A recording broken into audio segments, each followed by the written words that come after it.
Madame la vice-présidente du groupe parlementaire, Adji Diarra Mergane, traduire ça en Wolof.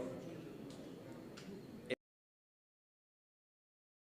prendre congé pour que chacun puisse continuer à faire son travail. Je voudrais d'abord remercier tout le monde, remercier mes collègues qui sont là, et à ce point de presse du groupe parlementaire Benno Bokk Yakaar. Honorables collègues, mesdames, messieurs les journalistes, permettez-moi, membres du groupe parlementaire Benno Bokk Yakaar, de saluer votre présence massive, l'opinion nationale et internationale sur l'actualité parlementaire au Sénégal et ses développements. Nos collègues du groupe parlementaire Yewwi Askan Wi se substituer au Premier ministre en violant honteusement le principe de la séparation des pouvoirs, exhortant ce dernier, c'est-à-dire le Premier ministre, de ne pas satisfaire son obligation de faire sa déclaration de débat démocratique conformément à l'article 55 de notre charte fondamentale, c'est-à-dire la Constitution, socle de l'éthique et la courtoisie républicaine dans les relations entre l'institution parlementaire et le gouvernement. Comme de tradition, la déclaration majeure dans les relations entre les institutions exécutives et législatives. Nouvellement nommé de venir présenter à l'Assemblée nationale, incarnation de la souveraineté du peuple, son programme de gouvernement ainsi que ses priorités. Ce grand moment de la vie politique nationale est la consécration d'un dialogue démocratique dans le seul intérêt de nos populations et constitue un marqueur important dans le contrôle parlementaire.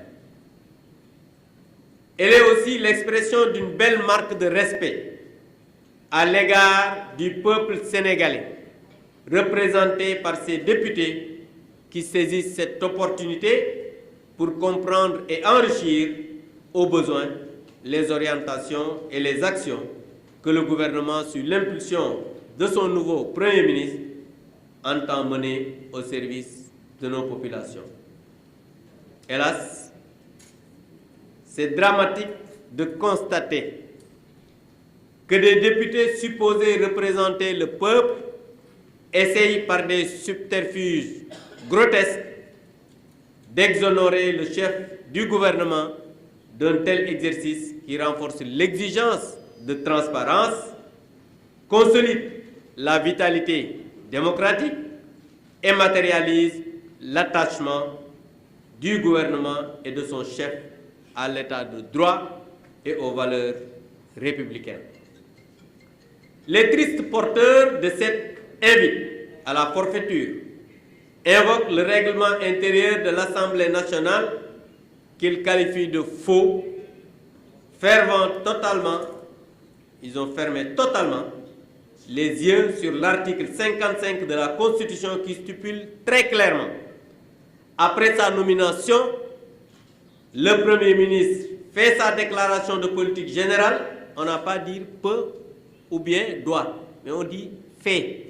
C'est une injonction de la Constitution, la charte fondamentale.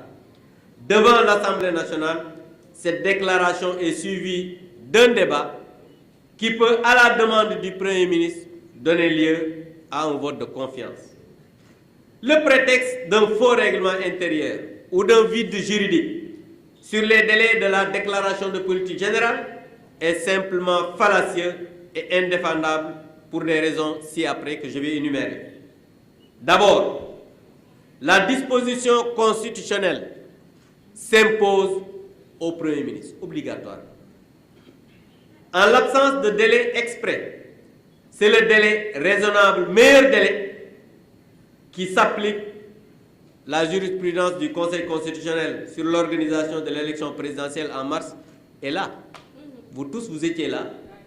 On a fait les interprétations en disant oui, délai de rigueur, et on a dit meilleur délai. Et c'est là que le président de la République a fixé une date même plus proche que celle fixée par le Conseil constitutionnel. Mais aujourd'hui, le Premier ministre se dit, lui, il ne va pas faire ça. La pratique parlementaire, c'est-à-dire la coutume parlementaire, le propre de toutes les assemblées parlementaires, doit s'appliquer en l'espèce. Les députés de Yewwi Askan Wi ont assisté à la DPG de l'ex-premier ministre Amadou Ba sans aucune réserve. Celui-ci avait même été invité par lettre de procéder à sa DPG. Le 2 décembre 2022, l'actuel ministre de l'Éducation, Abdourahmane Diouf, avait écrit, de l'enseignement supérieur, avait écrit une lettre pour inviter que le Premier ministre puisse venir à l'Assemblée nationale. Donc vous avez fait... Les députés de Yewwi Askan Wi avaient introduit une motion de censure contre l'ex-PM Amadou Ba sur la base curieusement du même règlement intérieur argué de faux. On peut considérer qu'ils ont fait donc usage de faux. Au regard de ce qui précède, les textes constitutionnels et leurs dérivés doivent toujours s'interpréter dans le sens du renforcement de la démocratie et de la courtoisie républicaine en abhorrant tout esprit de malice et de mauvaise foi. Mais il faut le dire et le constater avec regret que nos collègues de Yewwi Askan Wi sont de très mauvaise foi. C'est la preuve, au regard de ce qui et en considération des arguties des députés de Askan Wi, il reste évident que ceux-ci sont simplement en mission commandée pour éviter au Premier ministre Ousmane Sonko probablement le dépôt d'une motion de censure par la majorité parlementaire.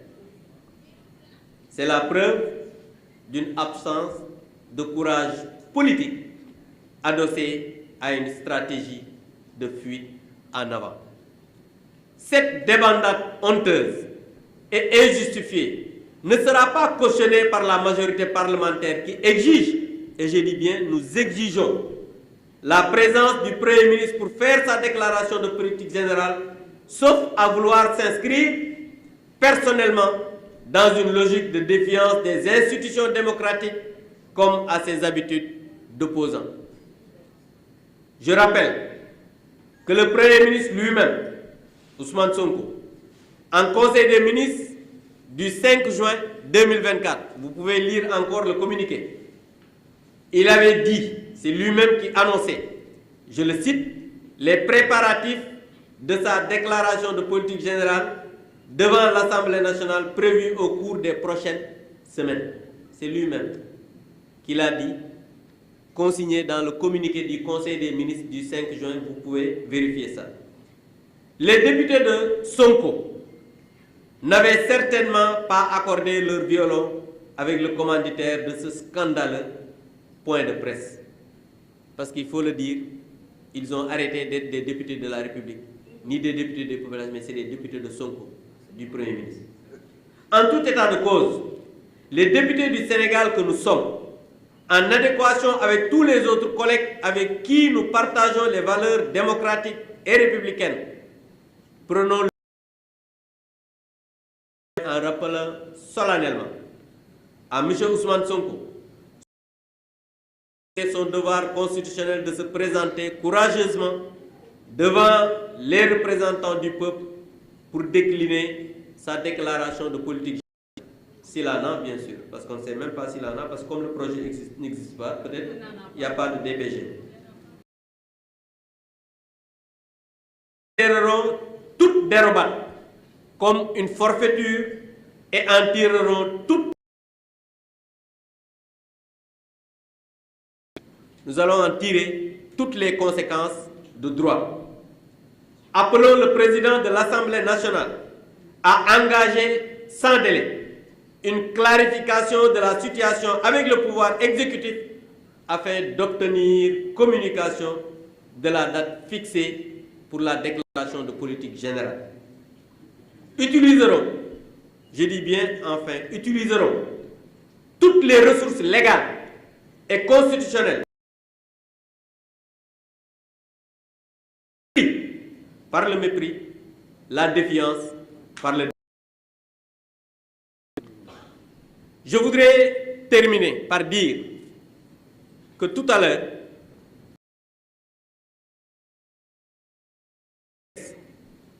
pour répondre à son député par rapport à une lettre qu'il lui avait adressée.